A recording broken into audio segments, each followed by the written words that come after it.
이번 대만 우리 선교팀은 대만의 문화와 그리고 대만의 사람을 보러 갑니다. 우리가 선교를 하고 세상을 알기 위해서는 먼저 그곳에 사는 사람들이 누군지를 알아야 되고 또 거기 사는 사람들의 문화와 풍습이 어떤지를 알아야 합니다. 그걸 알지 못하고 늘 일방적으로 어떤 문화를 전하려고 할 때 그래서 얻는 이익보다는 반감이 훨씬 더 큰데 그런 나라들이 대부분 다 동아시아에 있습니다. 그래서 특히 이번 대만은 정치적으로도 지금 매우 민감한 상황이고 또 대만의 특성상 지진도 일어나는 곳입니다. 그곳에 사는 사람들이 어떤 사람들일까 한번 보고 올 때 그래서 이번에는 참 모든 그마다 시간을 넉넉하게 줘서 함께 한번 다 살펴보는 그 시간이 되려고 합니다. 그래서 함께 가는 모든 분들이 패키지 여행 가서 보여주는 대만이 아니라 진짜 대만의 속사를 한번 보고 와서 다음번 대만 선교 집회가 열렸을 때 어떤 마음으로 가야 될 것인가를 한번 점검하러 가는 시간입니다. 그래서 오늘 4시에 선교센터에서 출발을 합니다. 그러다 보니까 점심을 먹고 또 예배 마치고 또 집에 가서 짐 챙길 사람들은 챙겨서 3시 반까지 교회로 다시 센터로 다시 올라 그러면 시간이 넉넉하지 않습니다. 그래서 오늘은 평상시보다 예배를 조금 빨리 마치도록 하겠습니다. 우리 2026년 우리 교회가 하나님 앞에 붙들고 가는 표 말씀이 하나님의 영을 충만하게 하옵소서라고 하는 이 말씀입니다. 이 말씀이 나왔던 주제 성구가 출애굽기서 31장 3절에 나오는 말씀입니다. 제가 지난주에 이 말씀을 원래 우리가 잡은 까닭은 성경 전체에서 하나님께서 하나님의 영을 사람에게 직접 부어주신다고 했던 첫 번째 사람들이었기 때문입니다. 그런데 그 하나님의 영을 부어주었던 사람들이 모세도 아니었고 아브라함도 아니었고 이삭, 야곱도 아니었습니다. 그 사람이 누구인가? 2사람이었는데 한 사람은 유다 지파에 소속되어 있는 부살렐이라고 하는 사람이었고 또 한 사람은 단 지파에 소속되어 있던 오홀리압이라고 하는 사람이었습니다. 우리가 신앙생활하면서 다윗이나 무슨 엘리야나 엘리사 이런 유명한 사람들은 자주 듣고 또 알고 있지만 처음 부살렐과 오홀리압 이름을 들으면 이런 사람이 누구지? 성경에 이런 사람이 있었나? 아마 그런 생각이 아마 들 겁니다. 저 역시 목회 30년 하는 동안에 성막에 대한 설교를 몇 번 했지만 부살렛과 오홀리압 이 인물에 대해서 설교를 해보기는 30년 만에 오늘이 처음입니다. 목사인 저도 그런데 설교를 듣는 여러분들이 얼마나 낯선 이름이겠습니까? 그도 그럴 것이 이 부살렐과 오홀리압은 그렇게 주목받는 사람들이 아닙니다. 왜냐하면 이들은 그들이 속한 지파의 지도자가 아닙니다. 하나님께서 백성 앞에 세우신 제사장도 아닙니다. 그렇다고 하나님 뜻을 전하기 위해서 주께서 또 세우신 예언자도 아닙니다. 그렇다고 해서 전쟁이 일어나서 나라를 구할 군사 지휘관으로 세운 사람도 아닙니다. 요즘 젊은이들 표현에 빌리면 듣보잡입니다. 듣보잡이 무슨 말인지 알죠? 듣도 보도 못한 사람이다, 이런 뜻이잖아요. 그렇죠? 너무도 평범한 사람이고 이 사람이 어디 있는지 기억도 잘 못할 그런 사람입니다. 실제로 부살렐이라고 하는 이름 자체가 신구약 성경 전체 9번밖에 나오지 않습니다. 그 중에서 출애굽기에만 6번이 나오고 역대기 상에 1번, 역대기 하에 1번, 에스라서에 1번, 이렇게 전체 9번 나오는데 역대기 상과 역대기 하에는 유다 지파의 후손들의 족보를 기록하는 그 자리에 부살렐이라는 이름이 석자가 나옵니다. 그가 누군지 뭘 했는지 아무 기록이 없이 족보를 기록하면서 누구의 아들이었다라고 지나갑니다. 에스라서에 나오는 부살렛은 지금 우리가 하는 이 부살렛과 전혀 상관이 없는 아주 나쁜 사람의 부살렛이 나옵니다. 그래서 하나님께서 인류 역사 최초로, 성경에서 최초로 하나님께서 지명하여 불러내시사 하나님의 영을 직접 부어주었던 부살렛이 성경에서조차 큰 대접을 받지 못하고 있습니다. 오홀리압은 훨씬 더 심해요. 오홀리압 이름이 성경 전체에 5번 나오는데 5번 전체가 출애굽기에만 나옵니다. 이 우리가 보는 이 본문에만 나옵니다. 다른데 전혀 나오지 않습니다. 그러니까 설교 주제도 잘 삼지도 않고 여러분도 평상시에 부살렛과 오홀리압 이름을 잘 들을 일도 없고 설사 들어도 이 사람들이 무한 사람인지 잘 알지도 못할 정도로 성경 안에서도 크게 대접을 받지 못한 사람입니다. 그러나 하나님은 달랐습니다. 하나님은 이 두 사람의 이름을 정확하게 지명하여 부르시는데 성경 신구약 성경 전체에서 단일 이야기로 가장 길게 나와 있는 얘기가 성막에 관한 이야기입니다. 아무리 대단한 이야기라도, 홍해가 갈라지는 이야기라도 하나님은 출애굽기 14장에 몇 절밖에 할애하지 않습니다.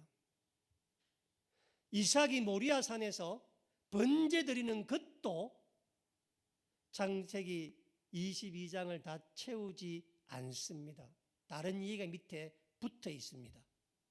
그런데 성경 전체에서 이 하나님께서 부살렛과 오홀리압을 통해서 만들어갔던 이 성막은 출애굽기서 25장부터 31장, 35장부터 40장까지 전체 13장에 걸쳐서 이 단일 얘기가 나옵니다. 출애굽기서가 40장까지 되어 있는데 그 중에 13장이 바로 이 부살렛과 오홀리압을 세워서 그들로 하여금 성막을 만들었던 그 내용이 있으니 하나님께서 얼마나 이 두 사람을 귀하게 여기고 하나님 얼마나 이 성막을 성경에서 가장 중요하게 여겼냐는 것입니다. 제가 다음 주에 이 성막이 갖고 있는 왜 하나님께서 그토록 이 성막을 세울 때 하나님의 영을 충만케 한 사람을 세우고 왜 이렇게 성막을 출애굽하고 난 다음에 2달밖에 안 된 시점에서 이렇게 빨리 이것을 만들게 하셨는가에 대한 그 신학적 의미를 한번 여러분과 함께 한번 살펴보려고 합니다. 우선에 오늘 이 본문에 나와 있는 이 주보의 사진을 여러분 꼭 한번 기억해 놓으시기 바랍니다. 사진에 보시면 이거는 꼭 기억해 놓으셔야 돼요. 머리에 있잖아요. 그러니까 성막, 성소가 뭐냐. 자, 그 전에 여러분과 함께 용어 정리를 하면 성막이라는 데도 있고 성소라고 하는 데도 있습니다. 기본적인 큰 틀은 같은 의미지만은 신학적으로는 내용이 조금 달라요. 성막은 뭐냐면 하나님께서 거하는 장소적 개념이 있다면 성소는 하나님이 거하시는 곳인데 거하시는 개념보다는 하나님의 거룩함을 드러내는 겁니다. 그래서 성막은 하나님께서 거하시는 임재를 나타내는 임재신학의 중심이 성막이고, 성소는 하나님께서 그 성막 안에 하나님의 거룩함을 드러내는 그 거룩함에 대한 신학이 성소예요. 그러니까 보시면 성막은 뭐냐? 가운데 있는 텐트 성소를 포함한 바깥에 있는 테두리 땅 전체가 다 성막이고, 성소는 그 안에서 성소와 지성소 나오죠, 그렇죠? 하나님께서 거하시는 거룩한 자리인 이 성소가 여기에 따로 있습니다. 그래서 대체적으로는 성막이나 성소가 같은 개념으로 쓰여지지만 구분해서는 성막은 텐트 외벽 전체, 터 전체를 다 말한 하나님께서 거하시는 땅 안에 거하는 것이고, 성소는 그 안에 하나님의 거룩함을 나타내는 성소와 지성소 이 두 개를 말합니다. 그래서 출애굽기서 25장 8절 9절 이하에 하나님께서 성소를 만들라라고 명령하실 때 제일 먼저 말씀하신 게 성막이 아니라 성소였었습니다. 그리고 부살렉과 오홀리압은 성막을 만드는 사람들이거든요. 그래서 하나님의 인류 역사를 보면 이 처음 성소가 만들어지고 난 다음에 성소가 있을 성막을 만드는데, 그 뒤에 솔로몬의 성전이 만들어지고, 그 뒤에 스룹바벨 성전이 만들어지고, 그 뒤에 헤롯 대왕의 성전이 만들어지는 과정이 있었는데, 그때 성막인 성전의 모습은 계속 바뀌었습니다. 더 커지기도 하고 더 넓어지기도 하고 화려하기도 했지만, 그러나 처음 하나님 말씀하신 변함없이 계속 그 모습을 간 겁니다. 무슨 말인지 아시겠어요? 그렇죠? 그래서 교회라고 하는 게 각각 교회마다 큰 교회도 있고 작은 교회도 있고 뭐 이렇게 모양은 다 다르지만 이게 성막이라, 이 성막 테두리, 그러나 그 안에 하나님 임재하는 거룩한 임재인 성소는 어떤 교회와 상관이 없이 어떤 것과 상관 동일하게 하는 게 임하신다. 그래서 성소와 성막을 구분해 놓았다. 먼저 한번 이해해 놓으시고 이 지도 한번 보시면, 그래서 성막이 이렇게 되어 있구나, 성소가 이렇게 되어 있구나, 이런 구조로 되어 있구나 한번 기억해 놓으시면 다음 주 설교할 때 여러분께 좀 도움이 될 거예요. 지난 설교할 때도 기억이 좀 될 겁니다. 그래서 하나님께서 이제 하나님께서 자신이 거할 거룩함의 땅에 구별되는 장소인 이 성소를 만들기 위해서 하나님께서 사람을 세웠는데, 그 사람이 부살렛과 오홀리압이라는 사람이었습니다. 이 부살렛이 모든 건축의 총책임자였습니다. 부살렛이 총책임자였고 오홀리압은 부책임자, 그러니까 현장 소장님이 있었고 부살렛이 현장 소장님이라면 이 오홀리압은 현장 부소장이었는데, 이 두 사람이 하는 일이 완전히 달랐습니다. 먼저 하나님께서 이 성막 건축의 총책임을 맡겼던 부살렛이라는 사람이 누구인지를 알아보려면 창세기 31장 2절에서 3절에 보시면 이 사람이 누군지를 나와 있어요. 그냥 찾지만 제가 한번 지난주 본편 봤습니다. 한번 읽어드릴게요.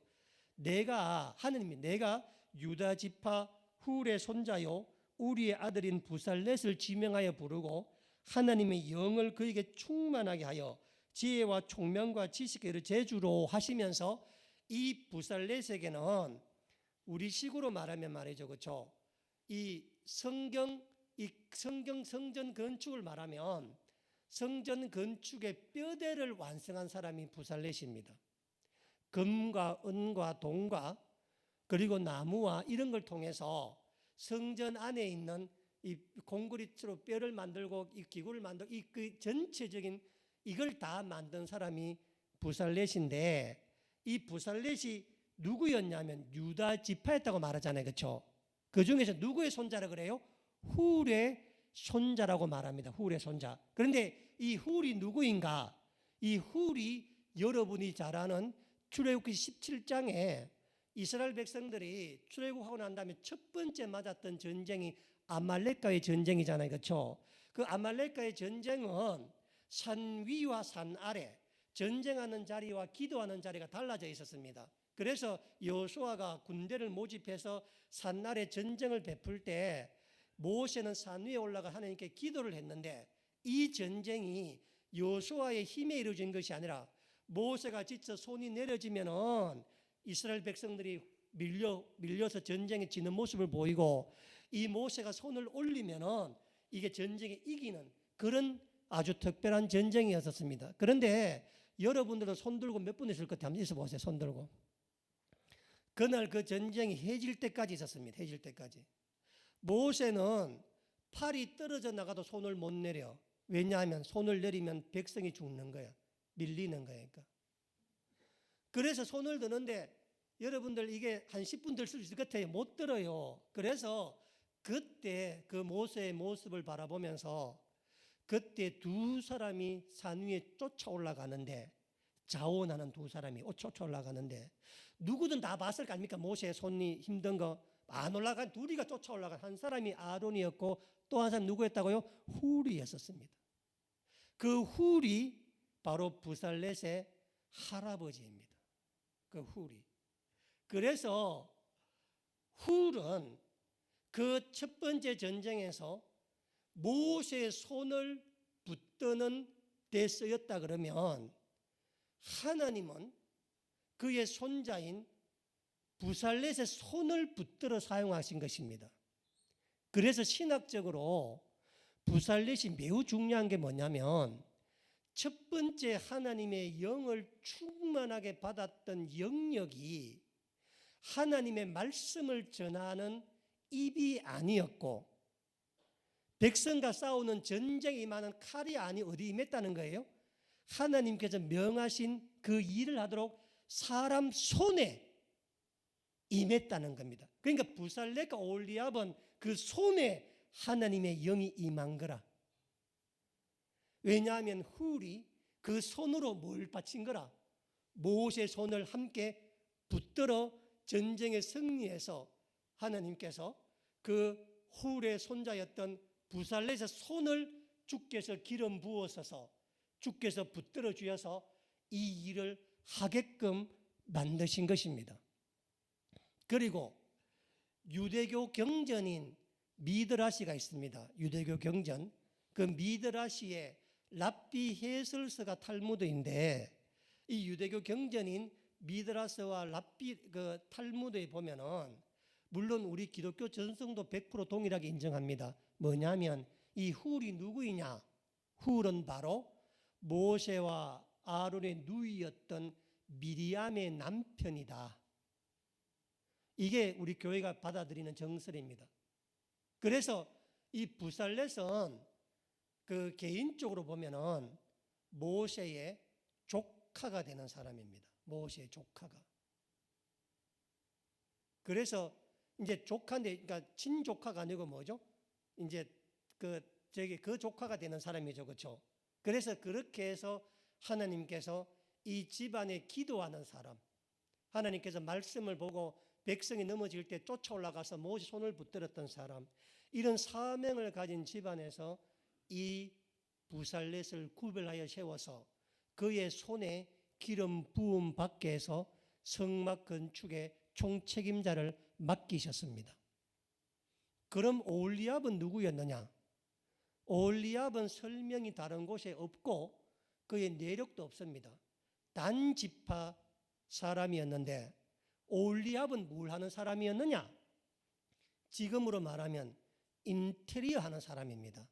그러니까 이 부살렛이 이 성전 외벽 건축을 다 하고 나면은 그 안에 들어가는 성전 휘장, 천막, 덮개, 여기 보면 이제 천막 같은 거 나오잖아요. 그죠? 덮개, 이 모든 천막을 만드는 직조 기술자, 천막 안에 놓는 수를 안에 넣는 그 사람, 그리고 제사장 에봇의 옷을 만든 사람, 천으로 하는 모든 일은 이 오홀리압이라고 하는 사람이 다 합니다. 그리고 이 오홀리압이라는 사람은 이 성경에 보면은 특별히 하나님께서 가르치는 은사를 주셨어요. 그래서 오홀리압이 사람을 불러놓고 그 자수하고 그 일들을 하는 걸 가르쳐서 백성들과 함께 그 일을 만들어 갔고, 이때 오홀리압이 가르쳤던 직조 기술, 그리고 이 자수 놓는 것, 이 그런 옷 만드는 기술은 향후 38년간 광야 생활하면서 이스라엘 백성들이 옷이 헤어지지 않고 계속적으로 살아갈 수 있도록 양털에서 옷을 만들어 직조를 짜서 갈 수 있는 일. 여러분, 천막이라고 하는 게 40년 갈 수 없잖아요. 그렇죠? 그때 다시 자기들 장막을 다 만드는 그런 기술들을 하나님께서 장막을 지으면서 오홀리압을 불러서 그 백성들에게 그 기술을 다 가르치게 하셔서 광야 38년 동안 그 백성들이 그 자기들이 만든 장막과 옷을 가하며 신발을 만들며 할 수 있는, 그러니까 매우 실질적인 아주 우리에게 필요한 일들을 하나님께서 만들어 할 때 이 오홀리압을 세운 겁니다. 그런데 이걸 보면 어떤 게 더냐면, 하나님께서는 나중에 이제 이 장막이 다 완성되고 난 다음에 이제 38년간 이제 행진을 하잖아요. 그렇죠? 출애굽할 때 행진을 할 때 그때 동서남북으로 4개 조가 나누어졌는데 제일 첫 번째 출발하는 지파가 유다 지파예요. 그러니까 유다 지파가 메인 지파였고 제일 잘 나가는 지파였고, 그리고 제일 힘센 지파였었습니다. 그래서 그 유다 지파에서 부살렛을 뽑아 세운 겁니다. 그리고 하나님께서 그 행군 가운데서 제일 마지막에 쫓아가는 지파가 누구냐? 단 지파입니다. 그래서 하나님께서 일부러 그 유다 지파와 단 지파, 제일 앞선 지파와 제일 뒤 지파에서 한 사람이 뽑아 기름 부어서 그들에게 지혜의 영을 주시고 손에 기술을 주시고 함께 했던 게 뭐냐면, 이 성막과 하나님의 일은 뭐라는 거예요? 하나가 아니라 전체가 다 이루어지는 것이다. 그래서 하나님 일에는 따라합시다. 주연이 없고 조연도 없다. 다 쓰임 받는 겁니다. 다만 책임자가 있고 부책임자가 있지만, 그건 하나님의 일은, 사역에는 주연도 없고 조연도 없고 중심도 없고 변방도 없습니다. 그래서 하나님께서는 각자 맡은 은사를 다 주셔서 하나님 일 하게 할 때 겹침이 없게 하게 하시고, 은사를 나누어서 자기 분야에서 은사와 함께 만들어서 하나님 일하게 하는 겁니다. 그래서 하나님께서 이 성막 건축을 시작하면서 뒤에 보시겠지만, 이 부살렛을 선택하실 때 부살렛 혼자 선택한 게 아니라 누굴 선택했어요? 오홀리압을 함께 선택했습니다. 여러분, 지난주에 목요일 천 원장이 선타 설교에서 뭐라 그랬어요? 천하 없어도 뭐는 안 된다고? 한 사람으로는 설교 안 들었나? 이거 한 사람 없나? 그렇죠? 함께 더불어서 일을 해야 되는 거 아니겠습니까? 그래서 하나님께서는 항상 하나님 일 하실 때 혼자 안 세워요. 혼자. 왜 안 세운지 아세요? 왜 안 세우냐면은, 우리 전부 다 전도서 4장 952페이지 한번 봐주십니다. 전도서 4장에 구약성경 952쪽에 다 한번 찾아보세요. 전도서 4장에 보면 4장 9절 이하의 말씀이죠. 9절 이하에. 이거 되게 중요한 말씀. 4장 952페이지 4장 9절 말씀 보세요. 두 사람이 한 사람보다 나음은 그들이 수고함으로 좋은 상을 얻을 것이라. 일을 할 때 한 사람보다 몇이 낫다는 거예요? 둘이가 나은 거예요. 왜냐하면 보세요. 10절에 일을 하다가 혹시 그들이 넘어지면 하나가 그 동물을 붙들어 일으켜니와 홀로 있어 넘어지면 붙들어 일으킬 사람이 있어요, 없어요? 없다는 거예요. 11절 또 두 사람이 함께 누우면 따뜻해지거니와 한 사람이면 어찌 따뜻하리라. 12절에 한 사람이 한 사람이면 피하겠거니와 두 사람이 맞설 수 있지 않겠느냐. 세 겹줄은 쉽게 끊어지지 아니하리라. 그래서 하나님께서 일을 맡길 때 성경에서 한 사람에게 맡기지 않습니다. 모세가 아무리 잘나도 누구를 맡겨요? 아론을 세워주는 겁니다. 하나님께서. 바울이 아무리 잘나도 바나바, 실라, 디모데를 붙여주는 겁니다. 혼자 하면 안 돼. 혼자 하면은 왠 줄 아세요? 신앙의 결단은, 믿음의 결심은 혼자 하지만 내가 받은 신앙의 확장과 신앙의 열심과 신앙의 강화는 반드시 공동체 안에서 이루어져야 합니다. 여러분 새해가 되면은 많은 결심하죠. 하나님 올해 성경 더 말씀 많이 보겠습니다. 올해 찬양 더 많이 하겠습니다. 기도 더 많이 하겠습니다. 예배 더 많이 참석하겠습니다. 결심해요, 안 해요? 집에 다 합니다. 그런데 혼자 결심을 하는데 그 결심하고 기도하겠다 해놓고 공동체인 예배 자리에 안 나오고 혼자 기도하면 기도해요, 안 해요? 좀 하다가 아이고 다음에 하지, 힘들다, 눕습니다. 그런데 센터 기도하고 나면 죽기 살기 해야 돼, 안 해야 돼? 해야 되는 거라. 그래서 신앙의 결심은 자기 혼자 할 수 있지만 신앙의 유지는 반드시 공동체 안에 있어야 돼요. 여러분 다니엘이 10대 후반에 바벨론에 끌려갑니다. 이 다니엘이 어린 나이에 뜻을 정하고 마음을 결심하고 바벨론 앞에 자기가 주님 앞에 자기 신을 지킬 수 있는 중요한 이유가 뭐냐면 다니엘에게 누가 있었어요? 세 친구가, 믿음과 생명과 신앙을 나눌 세 친구가 함께 있었기 때문에. 자기 혼자 있으면 못해. 결심이 안 된다니까. 결심 아무리 있어도 혼자 있으면 안 돼. 그런데 이 다니엘 세 친구가 믿음과 신앙과 목숨을 같이 하니 세 친구가 있으니 풀무불에 들어갈 수 있는 거라고. 세 친구가. 혼자는 못 들어가. 무서워서, 겁이 나서, 두려워서. 세 친구가 있으니까 뭐예요? 다니엘이 사자굴에 들어가는 거라.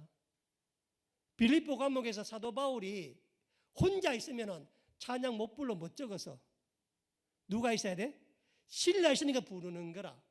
그래서 신앙생활 할 때 가족끼리나 부부간이나 우리가 살아갈 때 여러분이 각자 스스로 하나님 앞에 신앙의 결심하고 결단은 각자가 하는 거예요. 그러나 그 결심이 구체화되고 주님 기뻐하는 일로 확장되어 나아가기 위해서는 여러분이 교회 공동체 안에, 믿음의 공동체 안에 와야 돼. 여러분이 아무리 선교를 막 1000번 만번 결심해도 함께 선교에 한번 나가지 않으면 뭐예요? 아무것도 아니라. 아무것도. 그래서 반드시 내가 가진 믿음의 열매는 내 스스로 하나님께서 얻게 하지 않게 하십니다. 반드시 공동체 안에서, 가듯이 믿음의 교우들 안에서 함께 할 때 그 속에서 이루어지게 만드는 겁니다. 그래서 꼭 혼자 앞서다가 시험 든다니까. 혼자 앞서다가. 그리고 내 혼자 할 수 있어. 아무도 오시면 내가 다 할 거야. 그렇게 갔다가 시험 든다니까. 그래서 하나님께서는 부살렛이 대단한 사람이지만 부살렛만 시키는 게 아니에요. 오홀리압만 시키는 게 아니야. 오늘 본문 보세요. 36절 보세요. 부살렛과 오홀리압 줄치세요. 그러니까 부살렛과 오홀리압은 하나님이 이름을 밝힌 그저 뭐예요? 대표자라. 예를 들면 대만 선교팀에는 갑니다. 23명 가는데 그러면 그 중에서 김인수 목사, 전인수 원자 이끈다고 이렇게 둘만 이야기를 하지 이름 다는 말하지 않잖아. 그렇지만 가는 다 팀이 뭐예요? 하나님께 부름받아 가는 사람이라. 그러니까 보세요. 부살렉과 오홀리압과 및 마음이 지혜로운 사람 곧 여호와께서 지혜와 총명을 부으사 성소에 쓸 모든 일을 할 줄 알게 하신 자들은 모두 여호와께서 명하시라 할 것이요. 2절 모세가 부살렉과 오홀리압과 및 뭐예요? 마음의 지혜로운 사람 전부 다 가는 거야. 이것만이 아니에요. 우리 35장 앞에 35장 21절 뭐래 보세요. 보시면 21절에 보시면 마음이 감동된 모든 자와 자원하는 모든 자. 22절에 곧 마음에 원하는 남녀가 오잖아요. 그렇죠? 25절에 마음이 슬기로운 모든 여인. 29절에 마음이 자원하는 모든 남녀입니다. 한 가지 마치겠습니다. 제가 12시에 마치기로 했거든요. 제 마음에. 여러분 모세는 우리 마찬가지입니다. 모세는 처음 하나님 앞에 야 모세야 금과 은과 동으로 금 1톤, 은 3.4톤, 동 2.7톤으로 만들어라. 청색실, 홍색실, 자색 염료로 만들어라. 해달 가죽으로 만들어라. 걱정돼 걱정 안 돼? 어디서 구해요 이거를? 어디서? 그렇죠? 우리는 항상 하는 일 하면서 뭘 걱정하냐면 돈을 걱정해. 물품을 걱정해. 제가 오늘 안 읽었지만 아빠 아까 전에 너무 많아가 그만 가져오라 해요? 많이 가져오라 해요? 더 내라 해요? 그만 가져오라 해. 그러면 하나님께서 백성들에게 어디 가면 검은 동이 나오는지 장소 가르쳐서 안 가르쳐줘서 어디 가면 해달 가족 구하는지 가르쳐서 안 가르쳐줘서 안 가르쳐줘서 하나님 하시는 일이 뭐예요? 마음에 감동을 주시는 거라. 하나님이 이런 돈으로 하는 게 아니고 물질로 하는 게 아니라 뭐로 하는 거라? 마음에 감동된 자들이. 우리는 전부 다 아이고 이 성막 지어야 되는데 이 돈이 얼마인데 어디서 구해야 되는데 모세 막 머리 걱정 막 그런데 하나님은 어디 가서 돈 구할 어디 가서 그런 걸 하는 게 아니라 하나님은 마음에 감동을 주셔. 마음에 감동을 주니까 다 되는 거라. 그래서 마음에 감동을 받아 주의 일을 해야 돼. 마음의 감동을 받아서. 그럴 때 하나님께서 필요를 다 주시는 거거든요. 그래서 하나님께서는 우리는 무슨 일 할 때 항상 돈 걱정, 사람 걱정, 무슨 이런 걱정하지만 하나님께서는 그런 걱정하지 말라고 합니다. 너희들 가운데 마음이 감동된 자가 있으면 그로부터 시작된다는 겁니다. 여러분 부살렉과 오홀리압은 하나님 앞에 최초로 하나님의 영의 기름 부음을 받은 사람이지만 여러분이 기대하는 단 한 번의 기적도 행하지 않았습니다. 그렇죠, 그렇죠? 부살렛이 무슨 물을 갈랐습니까? 뭘 했습니까? 한 번도 기적 행하지 않았다고.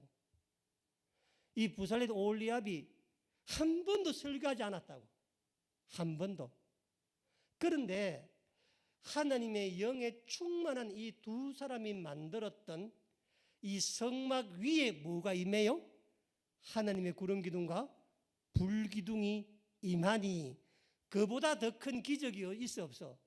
없는 겁니다. 그래서 38년간 광야를 다닐 때 구름 기둥과 불 기둥이 인도하셨고 낮에 더위와 밤에 추위를 막게 하셔서 백성들 하여금 하나님께서 우리 가운데 함께 있다라고 하는 것을 깨닫게 하시는 것이 바로 이 일이었거든요. 그래서 부살렛과 오홀리압을 세워서 하나님 앞에 나아갈 때 우리가 각자 받은 주의 은사와 사명대로 쓰임 받으면 내가 있잖아요. 주님께서 그 자원하는 마음에 감동 준 사람이 다 누구예요? 전부 다 눈만 뜨면 불평 불만한 사람이잖아. 눈만 뜨면. 우리가 안 읽어봤지만 32장에 뭘 만든 사람이에요? 금송아지 만든 사람. 그렇게 형편없는 사람도 하나님께서 마음을 만지고 감동을 주니까 그 사람들이 나서서 이 일을 다 한다. 그래서 내가 마음밭에 어떤 저든 걱정할 관계도 없어. 저 사람이 어떻게 아무것도 하나님께서 만져주시면 해결돼 안 돼? 되는 겁니다. 그래서 우리 2026년에는 내가 뭘 하는 것도 매우 중요한 일이고 쓰임받는 것도 중요해요. 대신에 그와 더불어 내 주위에 하느님 마음에 감동된 자를 있게 해달라, 만져달라, 그 사람 만나게 해달라. 그러면 그 사람들 함께 있으면 그 사람들과 함께 이 일들을 다 만들어갈 수 있다. 그래서 우리 부살레가 올리압처럼 올 한 해 주님 앞에 귀하게 쓰임받는 우리 모두를 축원합니다. 기도하겠습니다.